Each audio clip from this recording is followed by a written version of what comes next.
Muy buenas noches, queridos colegas, bienvenidos a su curso internacional de especialización en estrategias de enseñanza-aprendizaje. Les damos la bienvenida a los colegas de los más de 19 países que se han inscrito en este curso, en donde vamos a revelar y a descubrir todos los secretos relacionados con las estrategias de enseñanza-aprendizaje. Una de las categorías, o quizá para muchísimos de los psicólogos que han construido las teorías más actualizadas en torno al proceso de enseñanza-aprendizaje, la categoría más significativa que haya producido la psicología del aprendizaje de fines del siglo XX e inicios del siglo XXI. Este es un curso que está especialmente diseñado para que tú puedas dominar las bases y los fundamentos que, por supuesto, regulan y sostienen estas categorías tan importantes, no solo de la didáctica, sino también de la investigación científica, puesto que su aplicación es completamente doble. Cuando hablamos de estrategias de enseñanza-aprendizaje, estamos hablando de una categoría que yo puedo utilizar como docente en mi planificación, en mi proceso de enseñanza-aprendizaje y, por supuesto, en mi proceso de evaluación, pero también esta categoría la puedes aplicar mucho en el diseño y la ejecución de investigaciones científicas en el campo educativo. Así que, bienvenido, te damos, por supuesto, la más cordial bienvenida a este curso de especialización donde serás certificado por la World Association for Curriculum Assessment, la Asociación Mundial para la Evaluación del Currículo. Yo soy Máximo Estupiñán Maldonado, presidente de la World Association for Curriculum Assessment y experto mundial en currículo por competencias.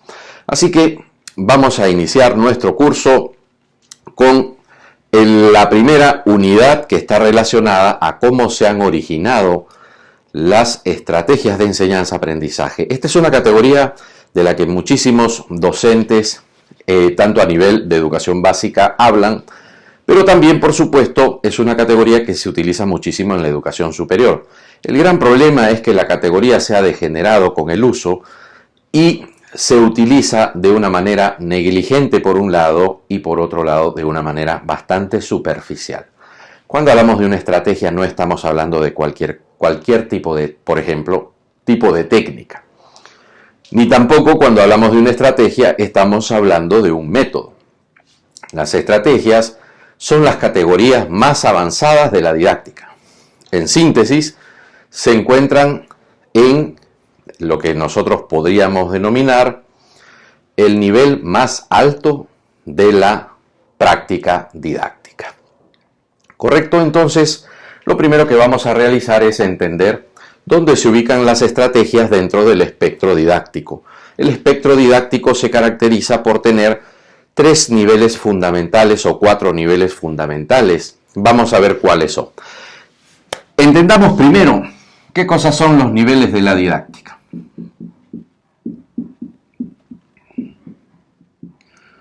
Los niveles de la didáctica son los campos de acción en los que se encuentran los docentes en la práctica. Si tú analizas a cualquier docente, ingresas y observas la clase, porque los niveles de la didáctica se obtienen observando las clases.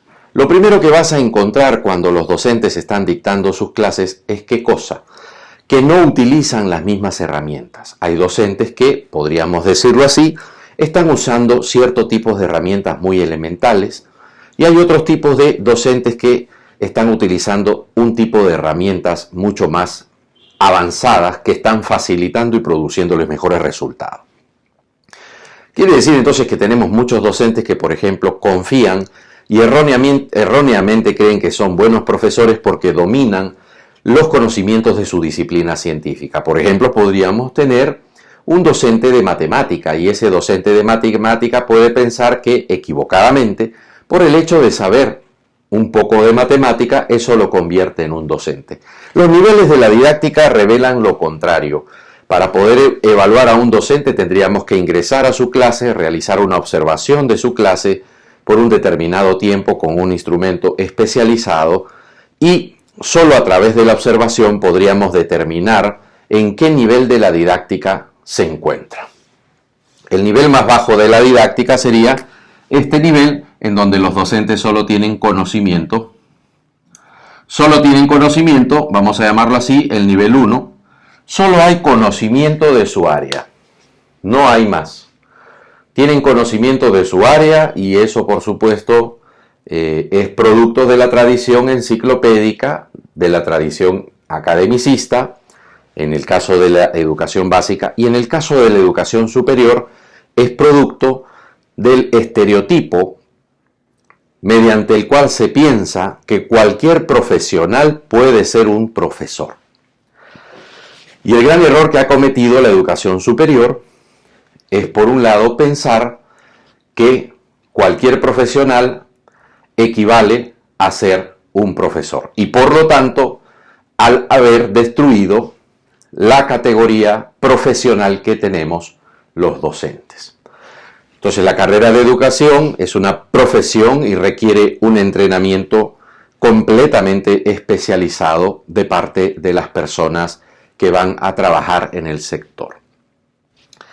Sin embargo, en las universidades y también en la educación básica se piensa que un buen profesor es aquel que domina su área, su disciplina científica, y por lo tanto ese sería el nivel más bajo de la didáctica, el nivel prácticamente 1 o un nivel casi 0. La didáctica iniciaría, esta es una etapa, podríamos decirlo así, prehistórica, es una etapa predidáctica. Eso es lo que hace un profesor que no tiene, obviamente, un profesional que no tiene la más mínima formación en didáctica, es decir, no tienen la más mínima idea de qué cosa es una técnica, qué cosa es un método, cuáles son los métodos, cuáles son las estrategias, qué cosas son, y por supuesto es un docente que no tiene la más mínima idea de un enfoque experimental o cuasi experimental o un diseño experimental dentro de lo que se denomina un proceso de enseñanza-aprendizaje. El porcentaje de docentes que trabajan en la educación básica y en la educación superior es altísimo, que se encuentran en este nivel. Sobre todo en la educación superior, la gran mayoría se encuentra en el nivel más bajo de la didáctica, ya que no son profesionales del campo educativo. Al no ser profesionales, quiero decir que no tienen licenciatura en educación, la mayoría de docentes universitarios no están certificados para enseñar y no tienen las cualificaciones, así como tampoco tienen sus competencias como enseñantes debidamente respaldadas. ¿Correcto? Entonces, a ese nivel 1 de la didáctica, que es el nivel de la predidáctica, es un nivel prehistórico, es un nivel anterior a la didáctica, porque el docente solo reposa ¿en qué? Él reposa en el conocimiento, el dominio, el manejo de su área. ¿Correcto? Sin embargo, a ese nivel se le suma otro. Vamos descubriendo en la observación de clase, ¿sí? Vamos observando más clases y se descubre otro nivel. Hay docentes que empiezan a utilizar entonces ya un nivel 2. En un nivel 2 ya usan técnicas. ¿Qué significa? Que este docente está trabajando mucho mejor que el anterior. ¿Por qué? Porque las técnicas son herramientas muy poderosas que usamos los docentes para poder trabajar de una manera ordenada nuestras experiencias de aprendizaje, es decir, trabajar de una manera sumamente secuencial, sumamente controlada, las actividades de aprendizaje para obtener determinados resultados. Y por lo tanto, las técnicas nos facilitan mucho el trabajo y asimismo las técnicas facilitan mucho que los estudiantes puedan lograr los aprendizajes que pretendemos de mejor manera. Entonces, observando las clases también existe otro nivel superior al de las técnicas, y es el nivel 3. Sería un nivel 3 de la didáctica, que es cuando el docente utiliza métodos. Eso significa que mientras las técnicas son más de 100, 200, 300, quizá más de 1000, los métodos solo son 9. Y el docente en ese caso está usando con mucha claridad un método que él ha preseleccionado. Y ha seleccionado ese método porque dispone de algo. Él ha seleccionado ese método porque dispone de la evidencia que le permite tomar la mejor decisión. De la misma manera que cuando un docente selecciona un paquete de técnicas, ese paquete de técnicas debería estar respaldado por la evidencia.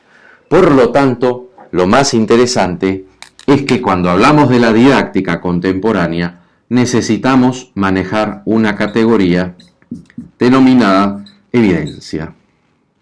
¿Sí? La evidencia. La evidencia es lo que te tiene que permitir tomar la decisión de qué técnicas vas a emplear o qué métodos vas a emplear. Jamás un docente debe tomar una decisión al margen de la evidencia. ¿Por qué? Muy sencillo. Porque si el docente decide cómo planificar, qué poner en la planificación, ¿sí? En su planificación de sus unidades, en su planificación anual, en su planificación de sesiones, y él decide lo que coloca en la planificación sin ningún tipo de evidencia, en ese momento no hay didáctica. Correcto. La didáctica es la ciencia del aprendizaje. Es la ciencia de cómo yo enseño mejor para que ellos aprendan más. La didáctica es la disciplina, el campo en el que nosotros aplicamos la evidencia. No existe, repito, didáctica sin evidencia que la respalde.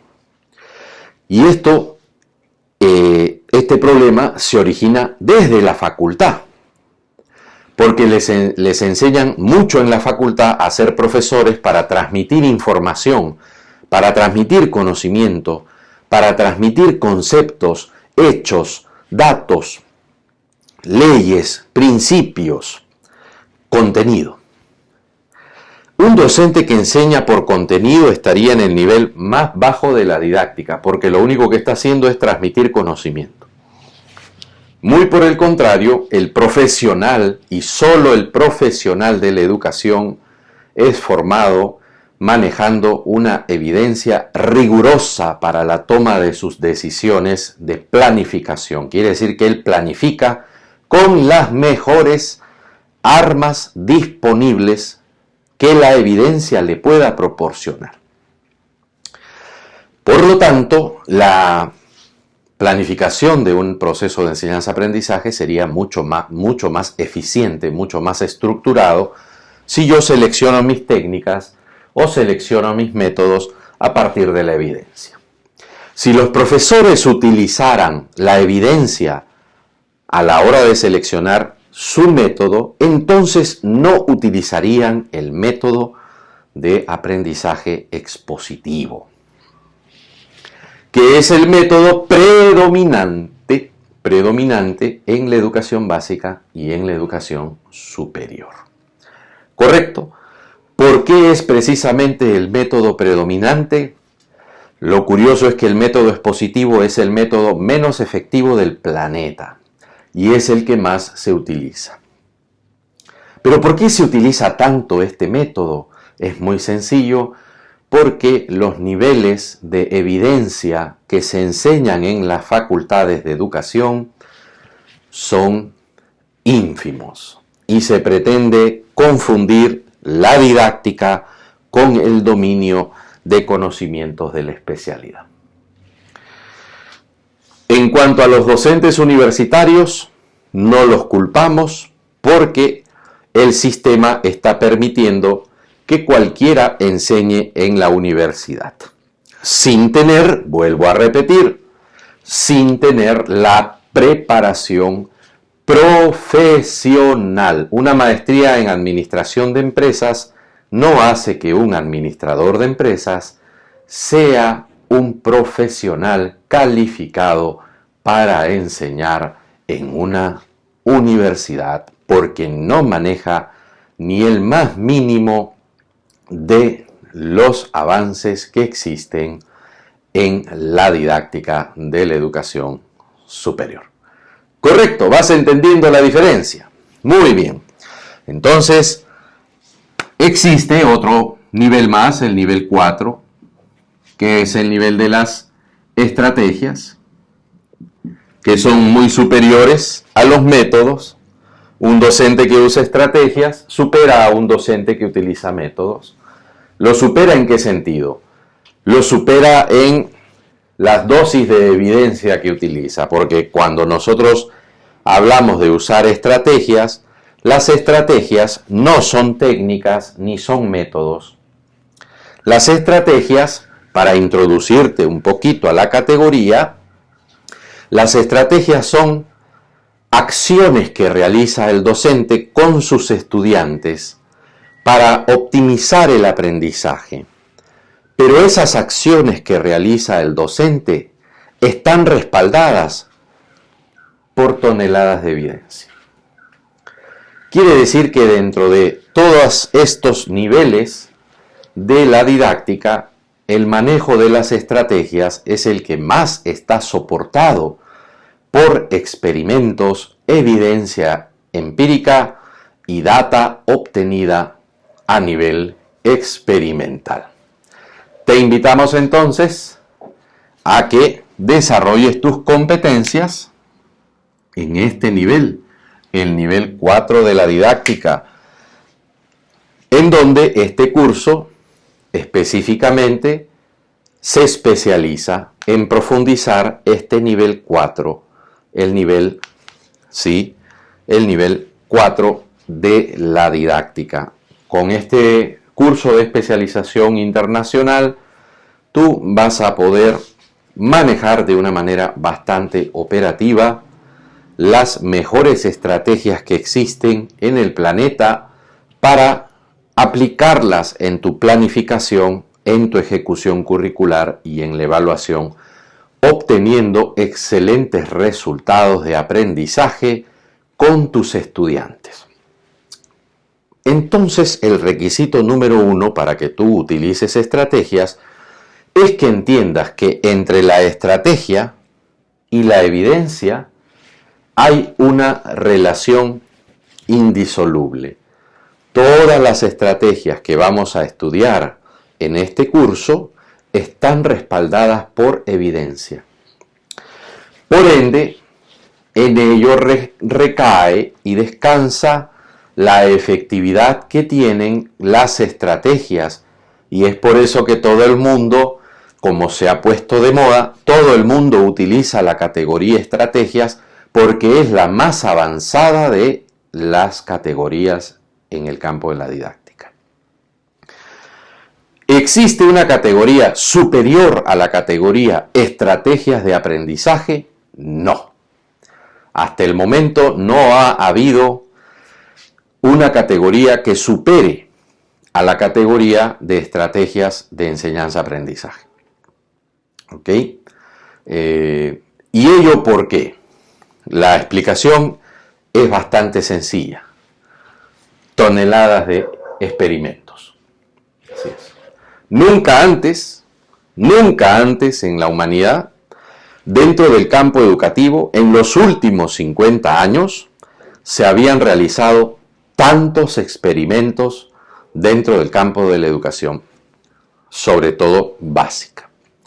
Ya se están realizando algunos experimentos en educación superior, pero las universidades todavía están siendo muy reacias al uso de un enfoque experimental para mejorar sus procesos de formación profesional. La mayor cantidad de investigaciones experimentales se han realizado entonces en educación básica, dando origen en los últimos 50 años a esta categoría de las estrategias de enseñanza-aprendizaje. Quiere decir que la categoría estrategias la producen los experimentos. Es un resultado directo de la realización de los experimentos, quiere decir que son las experiencias más confiables que existen dentro del escenario educativo. Es por ello que no existe una categoría superior a la categoría de estrategias, ¿sí?, dentro de la didáctica.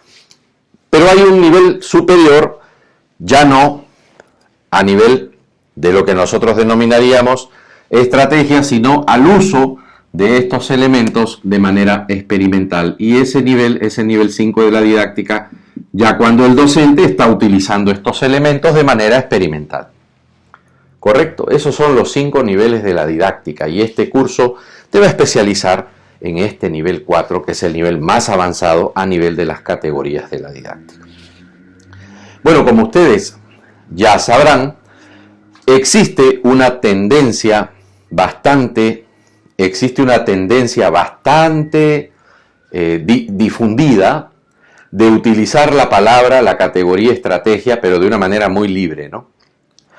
De una manera muy libre y de una manera muy irresponsable, y yo llamaría negligente. ¿Negligente por qué? Negligente, ¿qué cosa es una negligencia? Negligencia es cuando un profesional, una persona, realiza su ejercicio profesional con una displicencia. Quiere decir que, por ejemplo, sabiendo que yo tenía que planificar, no planifico. Sabiendo que yo tenía que utilizar mi planificación, no la utilizo. Sabiendo que yo tenía que evaluar con técnicas, con determinados instrumentos, no utilicé ninguna técnica y ningún instrumento. En ese momento yo estoy cometiendo varias negligencias. La negligencia significa que yo no actúo con integridad.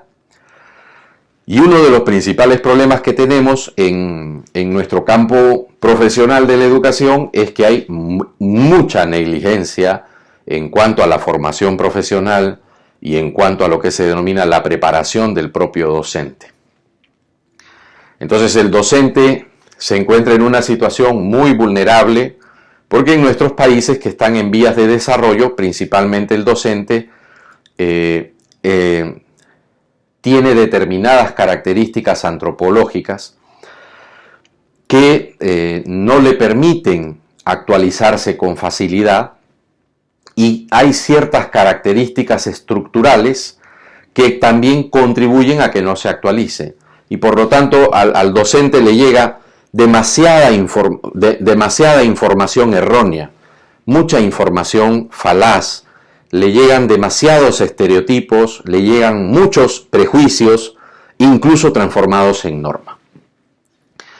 Y de esa manera incluso, desde los currículos oficiales, los funcionarios públicos no reúnen las condiciones mínimas necesarias de formación científica y profesional en el campo de la didáctica y en el campo curricular, y por lo tanto emiten una serie de prejuicios que los docentes finalmente acaban asimilando y adoptando como un credo sumamente erróneo, porque lo que manda en la educación es la evidencia.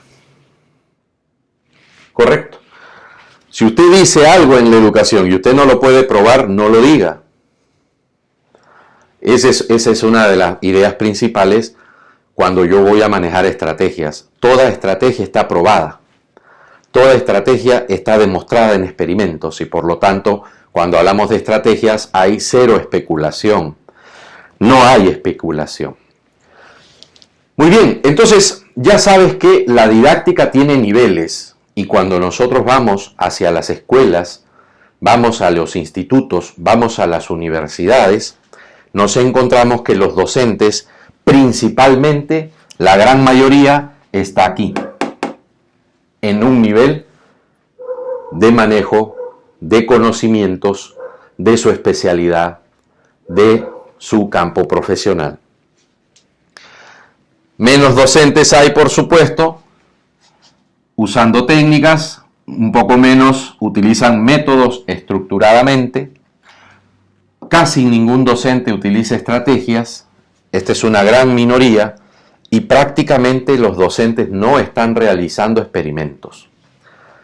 Recuerda que, por ejemplo, para darte un dato, en el caso del Perú, nosotros tenemos 80.000 escuelas públicas y unas 20.000 privadas. Quiere decir que tenemos más o menos 100.000 escuelas a nivel nacional.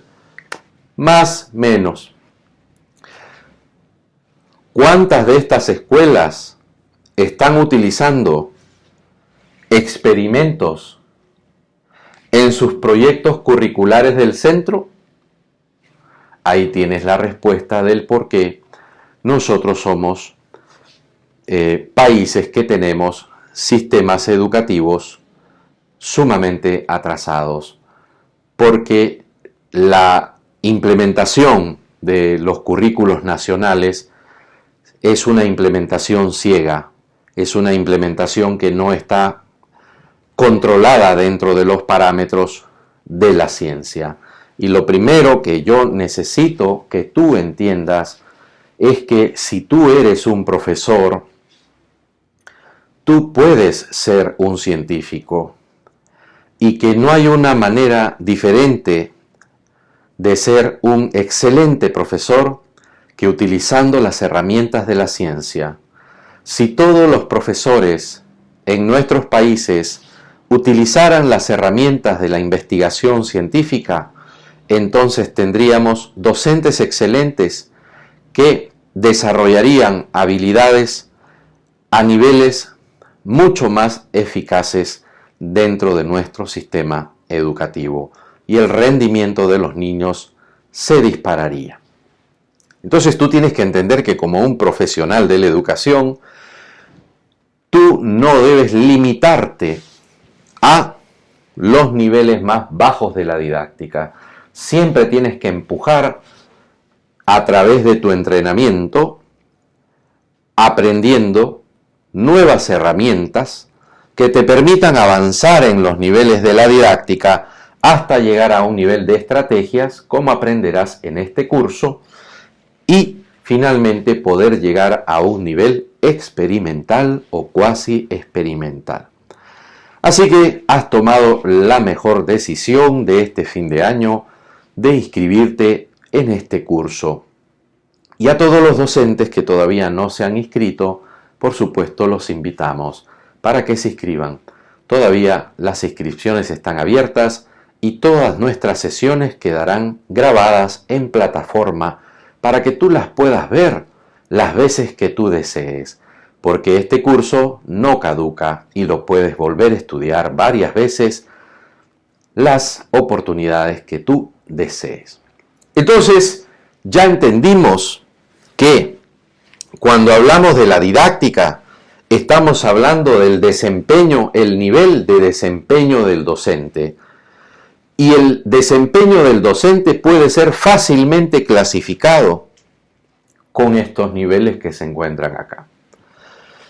Estos niveles de la didáctica han sido obtenidos a través de la observación de clases, ¿sí? A través de la observación de clases, tanto a nivel de la educación básica como a nivel de la educación superior. Hemos podido observar en un periodo aproximado de 15 años un gran número de docentes dictando diversas clases, diversas sesiones de aprendizaje, y a través de esa evidencia de campo hemos podido sistematizar y clasificar el desempeño de los docentes en estos 5 niveles que están interesando muchísimo a la comunidad educativa, porque por primera vez estamos observando que los docentes de una manera bastante clara y precisa pueden ser clasificados en su desempeño, y que a su vez los docentes no se ubican, no utilizan las mismas herramientas de la didáctica, incluso encontrándose en los mismos centros o instituciones educativas. Así que, en primer lugar, entonces, ya entendemos que cuando hablamos de las estrategias, conclusión número 1, estamos hablando de la categoría más avanzada, más compleja y más eficaz de la didáctica. Es la categoría más avanzada de la didáctica. Pero esta categoría de la didáctica está respaldada por evidencia y eso es lo que la hace tan potente, tan poderosa las estrategias. Y por otro lado, se han vuelto tan de moda que todo el mundo le quiere llamar a cualquier cosa estrategia. La profesora, por ejemplo, está utilizando una exposición, le llama estrategia. Está usando mapa conceptual, le llama estrategia. Está trabajando por proyectos, le llama estrategia. Está, por ejemplo, realizando lectura comprensiva, le llama estrategia. Existe la tendencia muy tentadora de llamarle estrategia a cualquier cosa. Pero las estrategias no son cualquier cosa. Las estrategias son decisiones que toma el docente para trabajar con sus estudiantes. Y esas decisiones que él toma, que se van a traducir en actividades, están respaldadas por la evidencia. Por ende, las estrategias tienen un nivel de complejidad mayor porque nosotros podríamos aplicar un método y una técnica de una manera mecánica. Además que las técnicas y los métodos no son flexibles, son prescriptivos, mientras que las estrategias son completamente flexibles. Quiere decir entonces que el docente toma decisiones muy rápidas para planificar sus actividades, ejecutarlas y evaluarlas, siempre respaldado por la evidencia. Así las estrategias son decisiones conscientes, flexibles que aprendemos los docentes a aplicar para poder resolver nuestras sesiones de aprendizaje. Y lo interesante es que estas decisiones que han venido tomando los docentes han sido registradas a través de la observación y luego han sido implementadas a través de experimentos. Es por eso que las estrategias tienen ese potencial, están respaldadas por toneladas de investigación. Por ende, nunca confundas una estrategia con lo que denominamos una técnica o un método. Recuerda siempre que la técnica y el método no son flexibles. Usted va a aplicar el método por proyectos, de acuerdo a ese método, no lo puedes cambiar. Si tú lo cambias, ya no sería un método por proyectos. Si usted va a trabajar un ABP, sería el método por ABP. Si lo cambias, ya no sería el método por ABP. Si tú vas a trabajar un mapa conceptual, el mapa conceptual sería una técnica. ¿Por qué? Porque obviamente es un conjunto de procedimientos mucho más cortos para obtener un determinado resultado. En cambio, las estrategias se insertan dentro de las técnicas, se insertan dentro de los métodos. Podría decirse que, si cabe la comparación, las estrategias son los nanobots, es la nanotecnología de la didáctica. Eso lo platicábamos con un investigador muy avanzado en el campo de la nanotecnología, y él me explicaba qué cosa era un nanobot, ¿no? Y cómo funcionaba esta tecnología. Y yo encontré la comparación prácticamente idéntica en términos de didáctica con las estrategias, porque las estrategias penetran las técnicas. Yo puedo aplicar el mapa conceptual, pero si yo aplico el mapa conceptual con estrategias, obtengo mejores resultados a que si yo aplico el mapa conceptual sin estrategias. ¿Correcto? Entonces recuerda que tú puedes trabajar como docente, tú puedes trabajar con una técnica, pero a esa técnica, si tú le agregas estrategias, le inyectas esos nanobots que son las estrategias, son los nanobots que le vas a inyectar a la técnica, entonces la técnica aumenta su eficacia. Yo puedo trabajar también un método, como por ejemplo el método de aprendizaje por estudio de casos. O bueno, pues para, por ejemplo, la primaria, la la educación inicial podríamos trabajar con un método, por ejemplo, de aprendizaje por descubrimiento, ¿no? Un Montessori o un Reggio Emilia son métodos de aprendizaje por descubrimiento. Correcto, pero si yo aplico el método tal como está diseñado, voy a obtener cierta eficacia.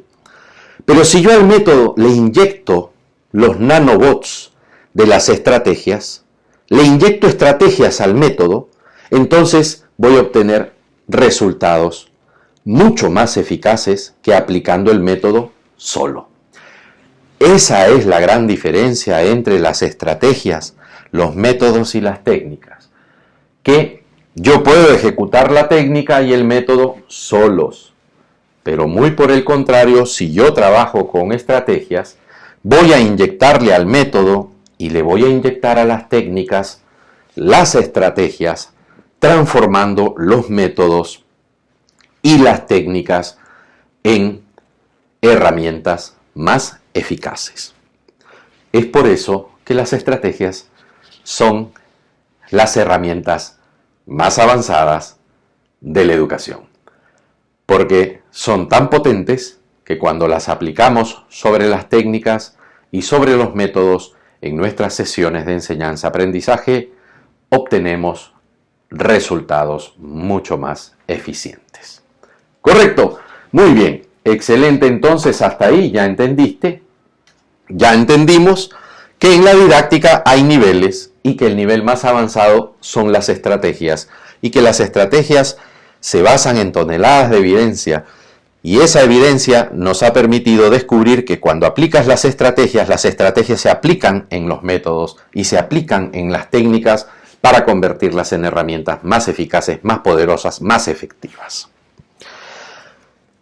Continuamos entonces con nuestra unidad número 1, en donde ahora sí, después de entender los niveles de la didáctica, vamos a exponer brevemente cómo se logran descubrir estas estrategias para que tú lo puedas entender de una manera bastante práctica, sencilla, y puedas manejar esos fundamentos.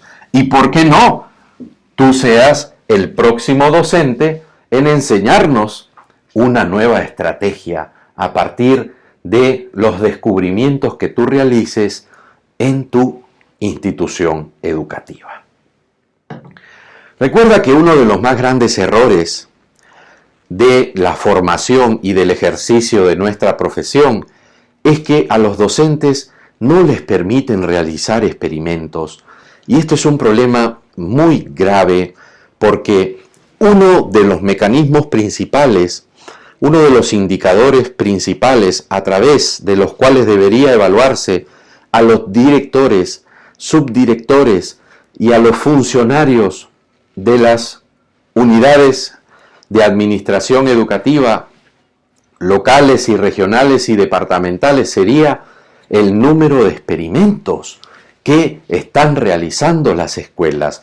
Ese es un indicador fundamental que los caballeros, los trabajadores del Ministerio de Educación, ojalá entiendan algún día que uno de los indicadores fundamentales que tenemos que implementar y levantar en nuestras escuelas es el diseño de nuevos experimentos para que las escuelas puedan transformarse en organizaciones que producen ciencia y que por lo tanto se transformen en organizaciones que aprenden.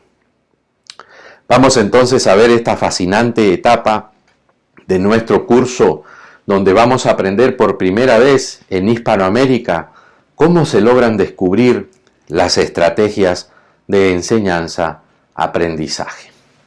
Bueno, existen dos enfoques. Hay un enfoque que adoptaron todas las escuelas del planeta y hay un nuevo enfoque que están adoptando las escuelas del planeta. ¿Sí? Un nuevo enfoque. Vamos a decirlo así, habrían dos enfoques. Hay un enfoque centrado en medir resultados y hay un enfoque centrado en el desarrollo de capacidades. ¿Resultados o capacidades? ¿En qué consiste el enfoque de un sistema educativo centrado en la medición de resultados, en la aplicación de pruebas? Pruebas a los niños, pruebas a los profesores. Vamos a tomarles pruebas a todos. Si los profesores no aprueban las pruebas, son pésimos profesores. Falso. Si los niños no me aprueban las pruebas, son pésimos estudiantes. Falso. Como el mundo se dio cuenta, y el primer mundo ha sido han sido los primeros en darse cuenta que ese enfoque es erróneo, porque si un profesor no me rinde en la prueba, entonces lo que yo tengo que hacer es darle más formación al profesor, darle más entrenamiento. Entonces está fallando el sistema que producen los profesores. Como los países desarrollados se dieron cuenta que este enfoque es un enfoque que no tiene solución, porque yo voy a continuar tomándoles pruebas a los niños. Por ejemplo, mira, tú tienes la prueba PISA, y en la prueba PISA, nosotros de una prueba, en un momento al otro momento de la prueba, solo avanzamos 3 puntos. Y estamos nosotros en casi la mitad o por debajo de la mitad de puntaje de la prueba.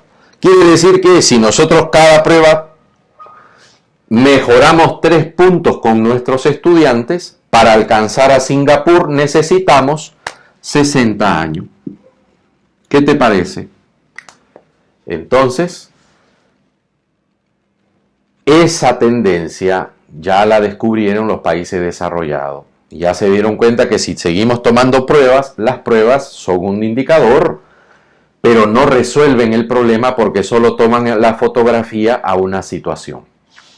Si un país como el Perú, con todo lo que invierte del PIB, del Producto Interno Bruto, todo lo que se invierte, todo lo que le cuesta a los contribuyentes financiar el sistema educativo para que los niños y adolescentes puedan avanzar 3 puntos cada 5 años en una prueba, y para que logren alcanzar el rendimiento de niños de un país como Singapur, les tomaría 60 años, entonces significa que nuestro nivel de avance es inaceptable. Entonces se cambió de enfoque y surge un movimiento de reforma que dice: no nos centremos en los resultados, centrémonos en el desarrollo de capacidades. Entonces empiezan los movimientos de los nórdicos, los movimientos de Singapur, los movimientos de Corea del Norte, los movimientos de Canadá, los movimientos de Australia, los movimientos de Asia, y dicen: bueno, seleccionemos mejores candidatos para la carrera docente, aumentemos los estándares.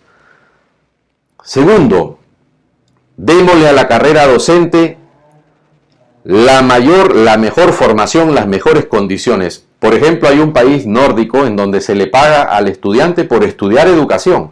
Es la única carrera en donde se te paga por estudiarla. Más estímulos entonces para captar mejores candidatos que sean profesores. Aparte de eso, excelentes condiciones laborales, excelente remuneración, y eso le permite al docente, por supuesto, concentrarse mejor en la carrera. Bajar el número de niños por docente. No es lo mismo un docente que está trabajando con 30 niños a un docente que está trabajando con 15 niños. Y encima de que trabajan con 15 niños, entonces le ponen lo que se denomina, le ponen otro docente más. Son 2 docentes que están trabajando en el aula. Entonces ya no hay docencia, hay codocencia. Entonces empieza todo un movimiento para desarrollar más bien las capacidades del sector, en vez de simplemente dejar a los docentes en situación de abandono y pedirles resultados. Como en todo el mundo entonces, hace unos 50 años, este era el enfoque predominante. En el Perú y en toda Hispanoamérica, el enfoque sigue siendo un enfoque ya retrógrado, desfasado, y un enfoque que ha sido contradecido por toda la evidencia. Todas las toneladas de evidencia mundial indican que este enfoque no conduce a nada. Es por eso que en el tercer mundo los docentes son los profesionales más cuestionados y más criticados, pero nadie dice que son también los profesionales más abandonados del planeta. ¿Abandonados por qué? Porque solo se les pide resultados, pero no se les dan las condiciones materiales e inmateriales para desarrollar sus capacidades y competencias en el sector. Entonces, el fenómeno predominante hacia 1970, 50 años atrás, era que todos los países estaban teniendo un enfoque de búsqueda de resultados a través de pruebas, es decir, un enfoque en donde yo te exijo resultados, pero no me preocupo por el desarrollo de las capacidades. Actualmente en el primer mundo se pasaron de este enfoque a este enfoque y les está dando excelentes resultados. En el caso de Hispanoamérica y el tercer mundo todavía seguimos con este bendito enfoque y los funcionarios, los trabajadores del ministerio no entienden que yo no debo de pedirle a los docentes resultados, lo que tengo que hacer es una inversión en mejorar las capacidades. Eso es lo que finalmente me va a generar mejores resultados. Entonces aquí se ataca la causa, aquí solamente se exige un efecto. Si yo controlo la causa, controlo el efecto. Eso es lo que entendieron los países desarrollados. Pero ¿qué sucede?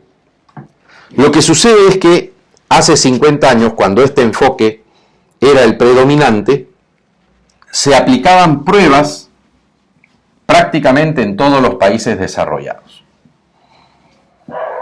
Y entonces, al aplicar las pruebas, porque se tenía un enfoque centrado en resultados, se realiza lo que se denominan pruebas nacionales. ¿Y qué pasa en Estados Unidos? Se empiezan a aplicar pruebas en todas las escuelas. Pruebas en todas las escuelas. ¿Y eso qué genera? Lo que genera es que encontraron determinadas escuelas que aprendían más, y determinadas escuelas que estaban aprendiendo menos. Más y otras menos. Unas más, otras menos. Muy bien. Entonces, en ese momento, los investigadores, los psicólogos educativos dicen, bueno, pero tenemos escuelas en donde hay mayor resultado en el puntaje y tenemos escuelas con menor resultado del puntaje. Entonces, ¿qué pasa si nosotros seleccionamos lo que se denominan estas mejores escuelas? Y entonces de toda esta masa de información, donde estaban las escuelas con buen rendimiento y escuelas con bajo rendimiento, ellos deciden seleccionar las escuelas que tienen el mejor rendimiento. Y entonces pasan a un segundo nivel, donde seleccionan solamente las escuelas con mejor rendimiento.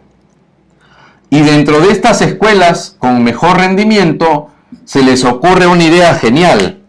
¿Y qué pasa si dentro de esas escuelas la base de datos nos permite saber qué aulas han obtenido mejor resultado que otras? Logran penetrar escuela por escuela que tenía mejor rendimiento y entonces descubren que hay aulas que tienen mejor rendimiento que otras. Al encontrar esas aulas con mejor rendimiento en las escuelas con más rendimiento en el sistema educativo, ellos logran penetrar aula por aula y se les ocurre a estos psicólogos educativos una idea genial. Si nosotros ya tenemos, dicen, una muestra a nivel nacional del rendimiento por departamento y lo podemos subdividir por distrito incluso, y dentro del distrito podemos seleccionar las escuelas que han tenido mejor resultado en las pruebas, y ahora con la base de datos yo puedo seleccionar dentro de las escuelas de mayor rendimiento las aulas de mayor rendimiento. Entonces yo puedo tener varios primeros grados, pero por ejemplo puede ser que el primero B ha tenido el mejor rendimiento que el primero A y que el primero C. Entonces ellos se ponen a investigar, a seleccionar, a filtrar mejor esa base de datos y dicen, bueno, ahora ya filtramos las mejores escuelas por distrito, ahora filtremos las mejores aulas por escuela. Y da la casualidad que encuentran que, lógico, las aulas que tenían mejor rendimiento por escuela estaban siendo conducidas por un determinado docente. Entonces, en ese momento, diseñan una investigación y dicen, como tenemos escuelas con alto rendimiento y escuelas con bajo rendimiento, vayamos a investigar a los profesores de las aulas con más rendimiento, de las escuelas con mayor rendimiento del país. Y lo que descubren fue fascinante, porque al investigar a los profesores que tenían mejor rendimiento con sus estudiantes y comparar a estos profesores con los que tenían menor rendimiento, lo que salen encontrando, mayor rendimiento aquí, menor rendimiento aquí, lo que salen encontrando al observar a los profesores dentro de sus clases, los profesores que estaban haciendo que los niños lean mejor, aprendan mejor matemática, aprendan mejor ciencias naturales, lo que salen encontrando es que los profesores que obtenían mejores resultados con sus niños realizaban ciertas acciones estratégicas. Y en ese momento surge la categoría estrategia de enseñanza-aprendizaje. Quiere decir que la labor del docente es tan potente, eso es lo que descubre la categoría de las estrategias, que la labor del docente es tan potente que si él trabaja bien, el rendimiento en el sistema educativo se dispara. Entonces, vuelvo a repetir el proceso para que tú lo vayas entendiendo. ¿Sí? Ellos descubren que en pruebas nacionales hay escuelas de alto rendimiento y escuelas de bajo rendimiento. Entonces, filtran los datos y dicen, bueno, es lógico, investiguemos qué están haciendo las escuelas de mejor rendimiento para obtener dicho resultado. Y dentro de las escuelas separan las mejores aulas, porque en todas las escuelas siempre vas a tener aulas que tienen más rendimiento incluso que otras. Y se dan cuenta que esas aulas están siendo manejadas por docentes, que son los que están realizando los procesos de enseñanza-aprendizaje con los niños. Y entonces organizan la observación directa de esas aulas, contratan psicólogos, los entrenan y los mandan a observar a estos profesores y comparan a estos profesores con la observación de profesores de menor rendimiento. Y lo que descubren es que los profesores que están haciendo que los niños aprendan más, realizan ciertas acciones que los profesores de bajo rendimiento no realizan. En ese momento, ese conjunto de acciones que están realizando los profesores más eficientes se transforman en las estrategias de enseñanza-aprendizaje. Es por eso entonces, queridos colegas, que cuando hablamos de una estrategia de enseñanza-aprendizaje estamos hablando de una de las categorías mejor filtradas en los procesos de investigación dentro de los sistemas educativos. Una estrategia implica realizar todo un esfuerzo nacional para investigar cuáles son estos profesores que están realizando una enseñanza tan excelente que los niños están aprendiendo. Y de esa manera entonces se logra descubrir que las acciones que realizan estos docentes pueden denominarse estrategias de enseñanza-aprendizaje. Lo que hace la investigación posteriormente es profundizar, por supuesto, profundizar aún más la observación de profesores de alto desempeño ¿sí? Y lograr sistematizar cuáles son estas estrategias en listas, ¿sí? Obtener las estrategias y luego llevar esas estrategias a experimentos, en donde al aplicar estas estrategias de estos docentes en experimentos, se logra obtener de manera repetitiva buenos resultados, buenos resultados, buenos resultados. Así entonces, con experimentos, se logran comprobar la efectividad de estas estrategias que ya en la práctica se habían impuesto en escuelas, en aulas, en niños con alto rendimiento, gracias al excelente trabajo estratégico que estaban realizando sus docentes. En muchos países, lamentablemente, no se respetan los protocolos, esto no se conoce, y por ejemplo, en el caso del Perú, para darles un pequeñito paréntesis, se genera una rúbrica de evaluación docente, rúbrica de evaluación docente. Así la voy a llamar yo, rúbrica de evaluación docente.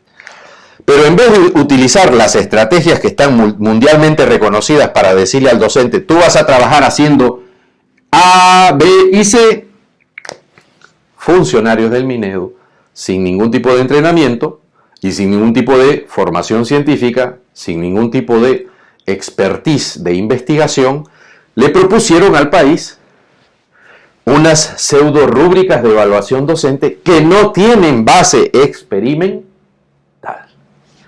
No hay un solo experimento que haya respaldado que las variables que están en la rúbrica de evaluación docente en el Perú hayan sido comprobadas a través de experimentos. Simple.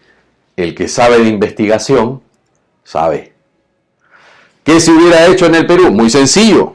Se aplica, hay una prueba de medición de los aprendizajes nacional. No necesito ni una prueba internacional. Tienes la prueba PISA, has tenido la prueba ERCE, TERCE, has tenido las pruebas de medición del aprendizaje, cualquier prueba la que tú quieras. Ahí se han podido seleccionar escuelas de alto rendimiento, escuelas de bajo rendimiento.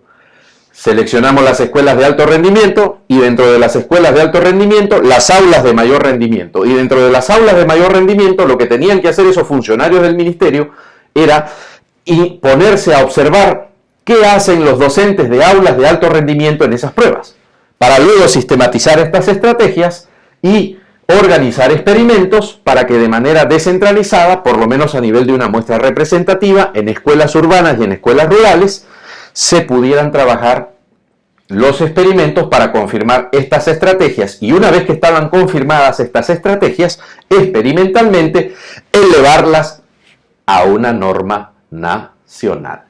Esa es la manera, queridos colegas, en la que trabajamos los científicos. El que no es científico y se le pone en un cargo público, fulmina el presupuesto y retrasa el sistema educativo con una serie de normas que no tienen la más mínima rigurosidad, ni validez, ni confiabilidad científica. Entonces yo sí le puedo decir a los docentes, miren, ustedes van a trabajar con estas 5 variables porque lo hemos comprobado experimentalmente. Los mejores docentes de la zona urbana, los mejores docentes de la zona rural, están trabajando con estas estrategias. Y esas estrategias las hemos comprobado experimentalmente. Y es más, podemos introducir incluso estrategias del extranjero, de otros sistemas educativos que les vienen dando muy buen resultado. Y por lo tanto, con una base experimental yo puedo crear una norma. Lamentablemente, en nuestros países, nosotros estamos teniendo más presupuesto que talento.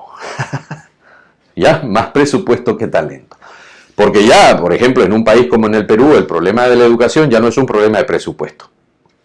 No es un problema de presupuesto. Este ya es un problema de talento. No tenemos a los trabajadores, a los funcionarios en la central con el talento suficiente como para poder gestionar, diseñar la ingeniería del sistema educativo.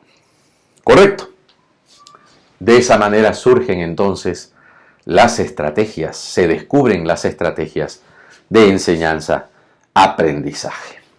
Muy bien, entonces ahora nos vamos a nuestro otro componente donde vamos a poder comparar, ahora sí, vamos a poder comparar al famoso constructivismo con el cognoscitivismo, porque las estrategias de enseñanza-aprendizaje no le pertenecen al constructivismo, y eso es algo que tú como docente tienes que entender, ¿sí?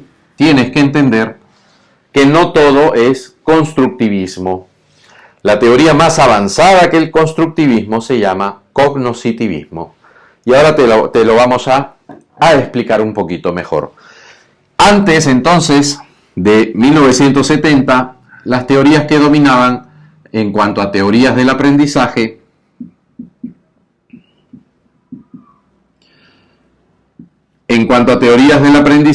la teoría que dominaba era el constructivismo. Pero del año 70 para adelante ya se empiezan a realizar estos experimentos y surge ya no el constructivismo, sino el constructivismo. El cognoscitivismo. ¿Correcto? Surge el cognoscitivismo, que no es lo mismo. Las dos son teorías del aprendizaje. No. Esta es una teoría del aprendizaje. Mientras que lo que se denomina el constructivismo no es una teoría del aprendizaje, sino muy por el contrario, una teoría de la enseñanza. Aprendamos entonces la diferencia. Hay teorías del aprendizaje. El constructivismo es la más saltante, y hay teorías de la enseñanza. El cognoscitivismo es la más saltante. ¿Cuándo tenemos una teoría del aprendizaje? Cuando mi unidad de información es, por ejemplo, el niño. Entonces mi objeto de estudio es el aprendizaje. ¿Estamos claros? Entonces, la unidad de información es el niño. ¿Qué hace una teoría del aprendizaje? Investiga cómo aprende el niño. Y el objeto de estudio es el aprendizaje de ese niño. En cambio, una teoría de la enseñanza no investiga al niño. Lo que hace es investigar al docente. Y por ende su objeto de estudio no es el aprendizaje, sino la enseñanza. Esa es la gran diferencia entre una teoría del aprendizaje y una teoría de la enseñanza. Tú tienes que manejar las dos, porque la teoría del aprendizaje te puede responder cómo aprende un ser humano, en este caso cómo aprende un niño, que son las teorías que más se han desarrollado, con Piaget, con Vygotsky, con todos los que componen el constructivismo y socioconstructivismo. Sin embargo, cuando nosotros investigamos al docente y tomamos al docente como unidad de información y ya no al niño, sino al docente, lo que hacemos es entonces investigar un objeto de estudio como la enseñanza. Y en ese momento entonces ya no tenemos una teoría del aprendizaje, sino una teoría de la enseñanza. ¿Cuál es la gran diferencia entre lo que se denomina el constructivismo y el cognoscitivismo? El constructivismo es más antiguo, el cognoscitivismo es más reciente. Pero ¿cuál es la diferencia central? Que el cognoscitivismo tiene toneladas de evidencias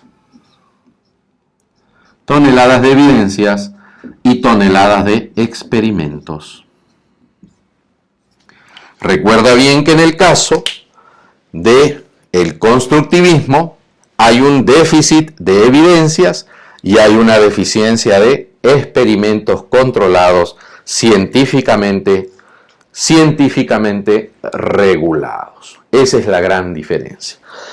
Entonces, gracias a este desarrollo de la psicología del aprendizaje, se logra descubrir que el docente es el actor más importante para generar aprendizaje en el niño y no lo contrario. Cuando yo digo que hay que centrarnos en el aprendizaje, estoy teniendo una interpretación errónea del proceso de enseñanza-aprendizaje. ¿Por qué? Porque el aprendizaje es un efecto.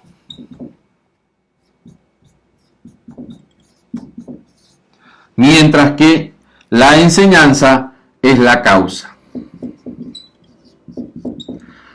La causa es la que genera el efecto.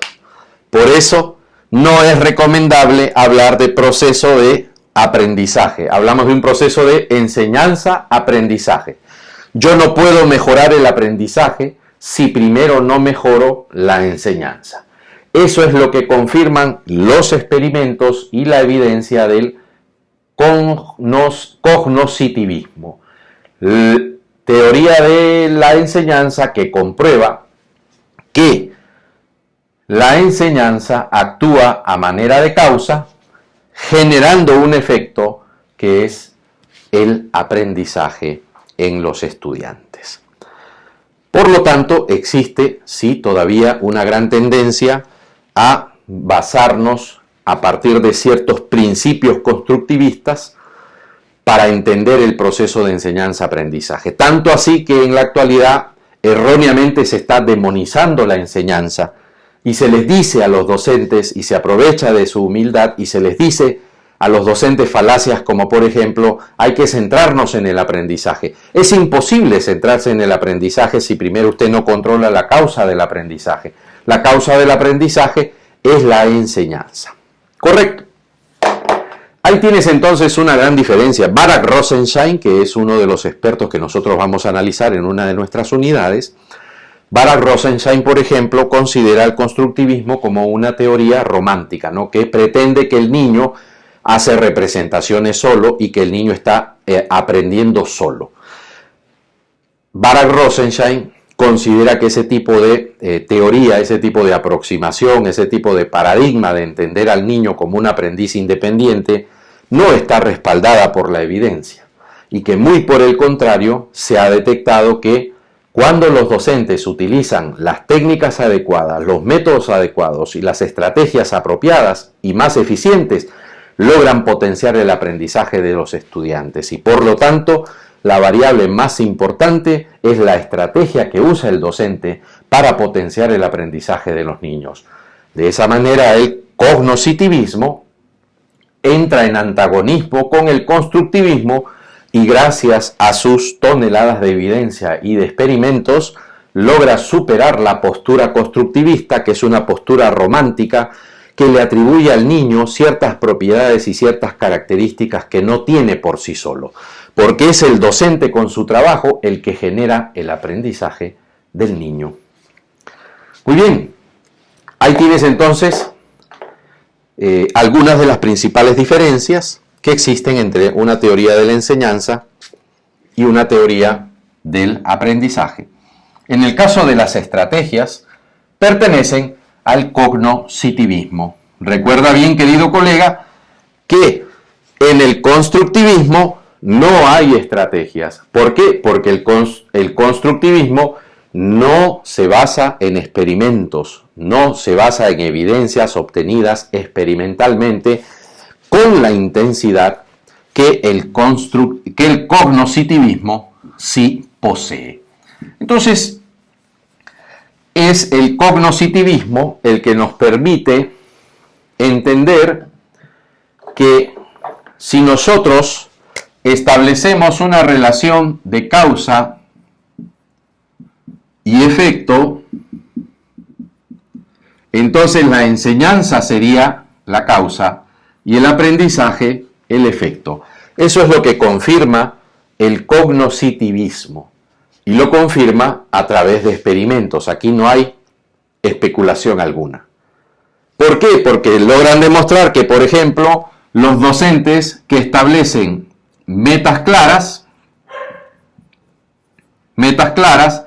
obtienen mejores resultados de aprendizaje que los docentes que no precisan metas claras en sus sesiones.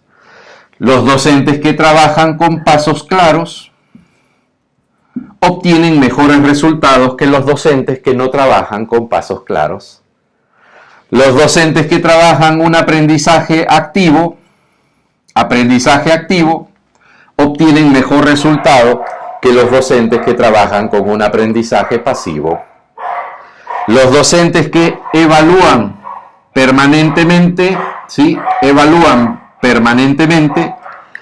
obtienen mejores resultados que los docentes que no evalúan permanentemente.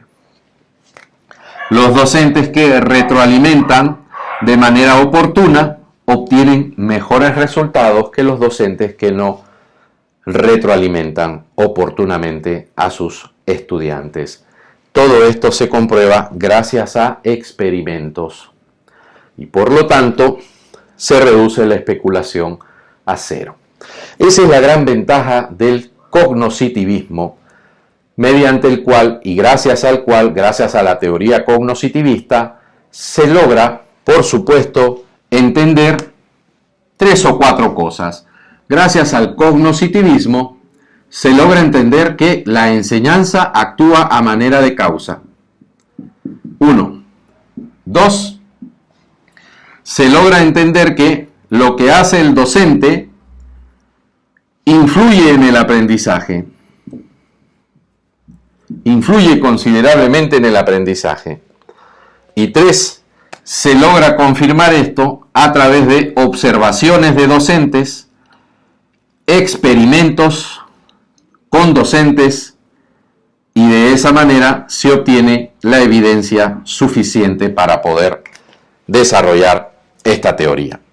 Lo importante entonces aquí es que tú entiendas que a todas estas variables se les llaman variables independientes. La enseñanza es la variable independiente por excelencia y el aprendizaje siempre será una variable dependiente. Esto es importantísimo porque después, cuando los docentes precisamente van a hacer su maestría, como a nivel de pregrado nunca les enseñaron a trabajar con variables en el proceso de enseñanza-aprendizaje, sufren el tremendo choque, porque en la maestría usted se tiene que graduar obligatoriamente con una tesis, y por lo tanto en la tesis, a la hora de hacer la investigación, lo primero que te va a preguntar tu asesor es ¿cuáles son tus variables? Pero si tú vas al colegio, al centro educativo, y le preguntas al docente, a ver, usted es un docente de inicial, de primaria o de secundaria, muy bien, ¿cuáles son las variables independientes que usted planifica en su sesión de aprendizaje? El docente no utiliza variables. Lo que hace es un temario. Inicio, esto hago en el inicio. Desarrollo, sigue con su temario. Profundización, evaluación, profundización, cierre. Él continúa con el temario. Lo que prima es el contenido. Y lo que nos dice el cognoscitivismo es que para enseñar no debemos estar planificando solo contenido. Lo que yo tengo que planificar son las variables que yo uso en mis momentos de la sesión, en las actividades de enseñanza-aprendizaje. Debo de implementar un conjunto de variables que estén respaldadas por la evidencia. Entonces, cuando un docente va a la maestría, ahí sufre el impacto de su vida, porque se da cuenta que la manera en cómo él viene trabajando en su institución educativa es una manera completamente diferente a la que se utiliza en el ámbito científico. Lo que necesitamos es implementar estas herramientas científicas en las instituciones educativas para que las instituciones educativas sean mucho más eficientes. De eso se trata. Entonces existen toneladas de variables independientes que tú puedes implementar a manera de estrategias para obtener un mejor aprendizaje con tus estudiantes. El cognoscitivismo entonces te proporciona variables, el constructivismo no. Ese es el gran problema que existe, que en nuestros sistemas educativos a nivel del tercer mundo todavía se sigue hablando del constructivismo, que es una teoría ya bastante desfasada y que no está respaldada experimentalmente, ni está respaldada a través de un conjunto de experimentos intensivos que se han realizado en diferentes países. Al seguir hablando de constructivismo, entonces el docente no piensa en variables independientes, solo se quiere centrar a nivel de variables dependientes, se quiere centrar en el aprendizaje, pero sin controlar las variables que son la causa del aprendizaje. Y esto viene generando un total retraso de la práctica docente, un retraso de su efectividad en nuestras instituciones educativas.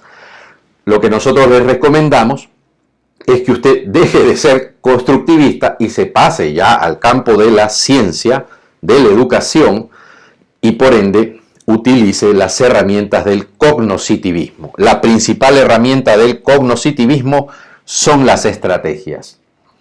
Y estas estrategias desempeñan una función de causa del aprendizaje. Cuando los docentes emplean estrategias que están demostradas y comprobadas, van a lo seguro y por lo tanto el aprendizaje va a incrementarse. Así entonces podríamos resumir, cerrando ya esta sesión, podríamos resumir que tenemos entonces, tenemos lo que se denomina una didáctica basada en la evidencia y una didáctica que no está basada en la evidencia y que por lo tanto es muy cuestionable en sus prácticas.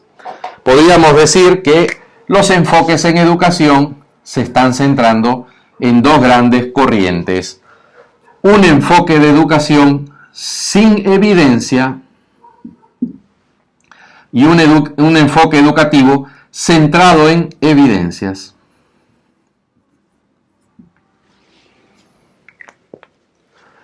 Cuando hablamos entonces de estrategias de enseñanza-aprendizaje, estamos hablando de adoptar un enfoque educativo, un paradigma en donde nos centramos en las evidencias.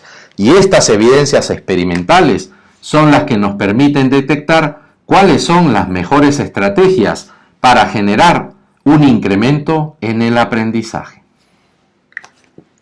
Muy por el contrario, en un enfoque o en un paradigma sin evidencia, los docentes planificarían sus sesiones sin entender cuáles son las variables independientes que influyen en el aprendizaje, centrándose principalmente en un conjunto de actividades, contenidos y de temas que no poseen ningún tipo de sustento experimental ni tampoco científico a través de las evidencias.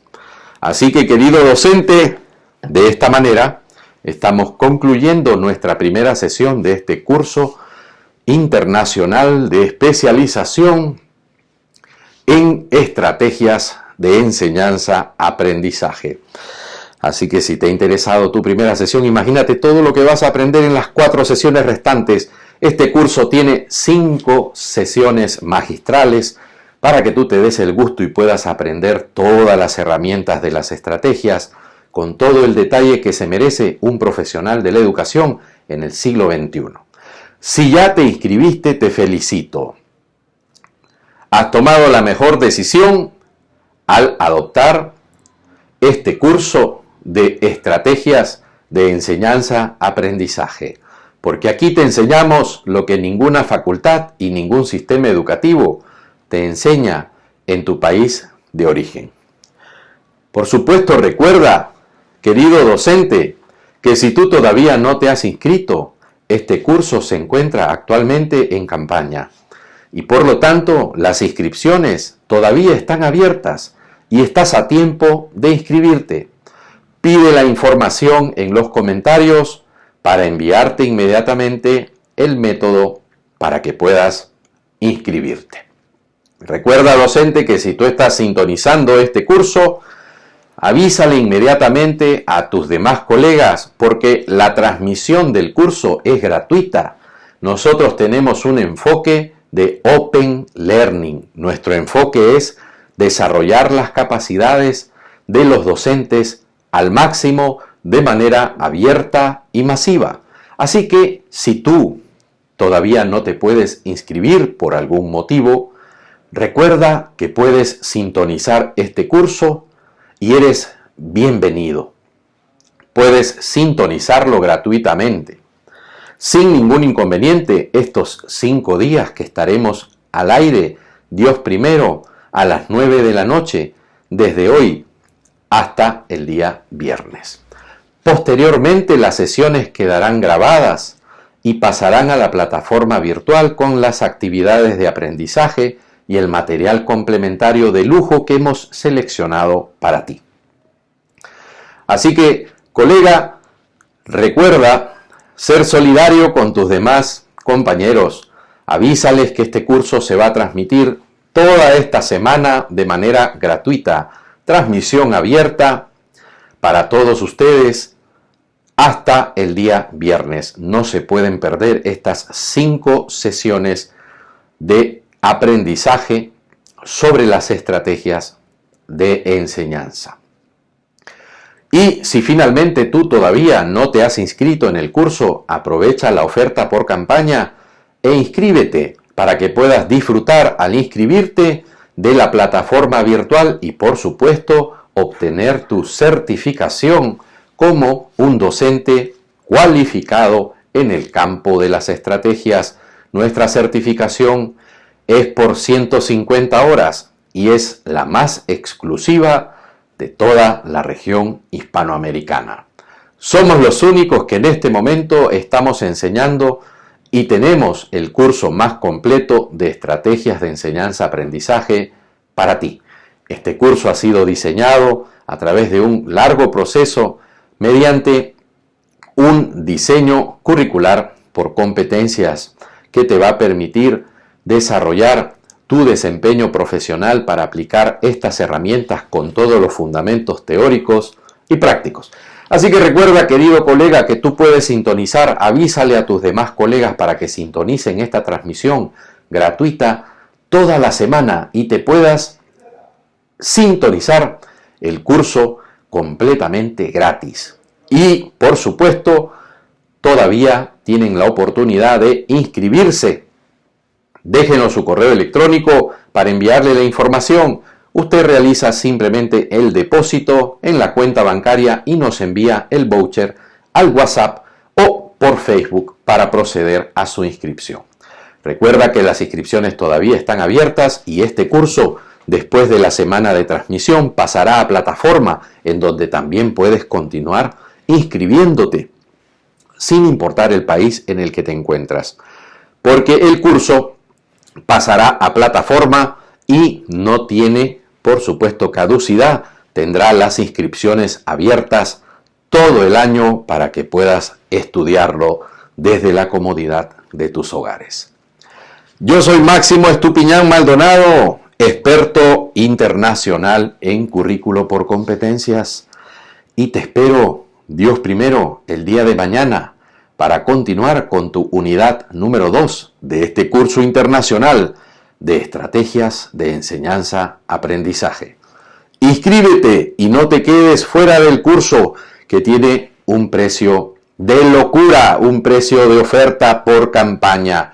Aprovecha este precio, avísale a tus colegas para que puedan inscribirse y no hay problema si te perdiste la primera sesión, porque todas las sesiones van a ser grabadas y pasarán a plataforma para que las puedas estudiar sin límite de tiempo las veces que tú quieras. Te espero mañana, Dios primero. Muy buenas noches, un fuerte abrazo a todos ustedes.